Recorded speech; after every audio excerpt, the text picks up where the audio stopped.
because you posted and then you shared it recently a scan of the letter that Dave Grohl sent you, because Dave Grohl actually wrote you a letter telling, or just kind of asking what you've been up to. And I mean, when did you figure out that letter was that Dave Grohl? I don't know. I feel like I mean, what a compliment, because it's come out he's sent like letters to Ian MacKay, or, you know, different people. Like, it's interesting that he was kind of pen paling with. Yeah, I somehow I remember he sent it to us. He sent us 2 letters. He sent one letter. He sent us to ask if we would do an interview. That's the part that's missing, because we wrote it. We wrote the interview, and we sent it back to him. So that's why that part is missing, because we actually wrote the interview on that piece of paper and sent it back to him.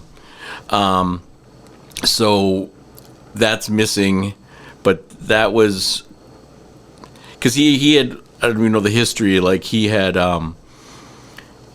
cousins in Chicago that he first saw punk shows, and it's where he kind of discovered. In fact, Jason Narducci, who plays with Bob Mould and Superchunk, and just got done doing the Murmur tour, playing REM's Murmur for like 40th anniversary tour. They did that.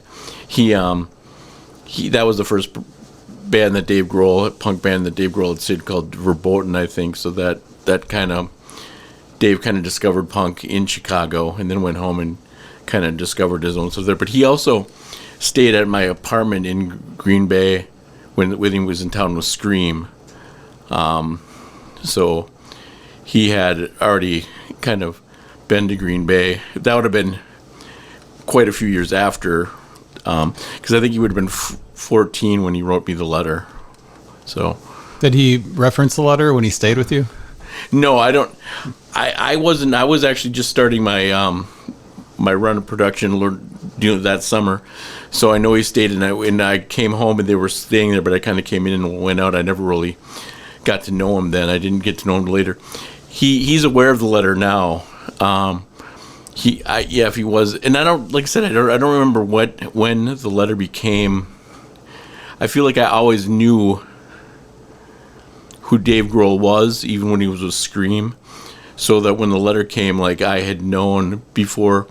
He was already kind of a rock star before, in my mind, before Nirvana and Foo Fighters. So I somehow I always knew that letter existed.